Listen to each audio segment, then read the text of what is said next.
Hello students, myself Mr. Kiran H. Chinsolkar, lecturer in Mechanical Engineering Department. Today we are in a workshop and in workshop today we are in a lathe shop. Okay, in lathe shop we are doing the various operation and our subject name is manufacturing processes, MPR. In manufacturing processes we are doing our practicals on a lathe machine. Okay, so first starting our practicals we have to know the basic parts of the lathe machine. Okay, so this is the lathe machine. Okay, lathe machine first is the power input. Okay, power input we get from the electric motor. There is electric motor. From electric motor the power transfers from this belt. Okay, cone pulleys, and you can see that this is the gear train. Okay, this is a gear train. We get the difference speed from this gear train. Okay, this is a gearbox you can say, and you can see here this is the knob. This is the power knob. With power knob this machine is rotated in a forward direction. When it move towards you, this is a forward direction, and when it's move apart from you, this is the reverse direction. Okay, so this is the motion of this machine, and now we see the parts of the lathe machine. Okay, so this is the first part. Okay, so this is the part of the lathe machine. So you can see that this part is called as a headstock. This is the headstock. This is also called as a live center. Okay, this is a headstock, and this is a headstock. This is a chuck. This is called 3-jaw chuck because this is a 1, 2, 3 jaw. So this is called a 3-jaw chuck.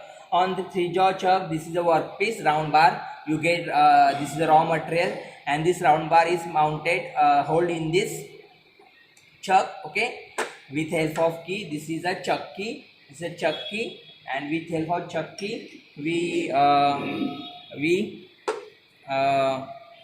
lose this jaws, and we feed this workpiece in this jaws, and this is a 3-jaw chuck, and this is also this headstock is also called the live center because it's rotated. This is a live center. Then next is a tailstock. This is called the dead center because it is not rotated, and this is a center. Okay, this center we have this center, and this is the you can see here the workpiece is held between this chuck and this dead center when the length of the workpiece is very large. Okay, then one end is hold in the chuck and other end supported by the tailstock. Okay, this is the dead center. Okay, so function of the tailstock is to support the other end of the workpiece. Okay, then next part is the carriage. You can see this is the carriage. Okay, on this carriage there is a wheel. This is rotated in a x direction also, and it's rotated in a y direction also. Okay, then this is a saddle. On this saddle there is a compound rest. On compound rest there is a graduation here. You can see that this is used for the tapering operation, and this is a tool post. On the tool post we mounted the tool. You can see here this is the tool. Okay, this tool used for the cutting operation, and this is a tool post. Okay, and this tool post can move in a y direction also and in a x direction also. So this is the parts of the lathe machine, and next part is a this is a cast iron bed. Okay, it is made of cast iron to absorb the vibration. So this is the basic parts of the lathe machine.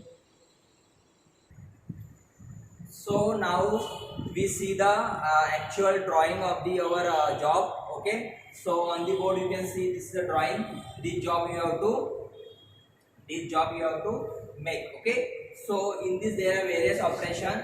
So first we doing the facing operation. Okay, for facing operation you know that in a facing operation we reduce the length. Okay, so first we do the facing operation, then we do the turning operation, plane turning. So first we do the first we have to get the actual diameter. So first we do the plane turning operation. Okay, then plane turning operation. After doing plane turning operation, with this we do this operation. This is a step turning operation. After making this step turning operation, we do the chamfering operation here. Okay, then same after this step turning operation, on this side we also do the another side there is a step turning operation. Okay, after this doing operation we do the this is a taper, so this is a tapering operation. After tapering operation, we do the grooving operation. You see there is a groove, so this is the grooving operation. Okay, we make the groove here, and after grooving operation we do the knurling operation here. Okay, this is a knurling operation, and after that we do the chamfering operation. This is the chamfer, here is the chamfer.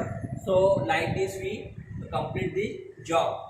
Okay, so we get material of MS round bar 35 into 105. 35 is diameter, 105 is length. So this is the raw material we get. From this we make this job. Okay.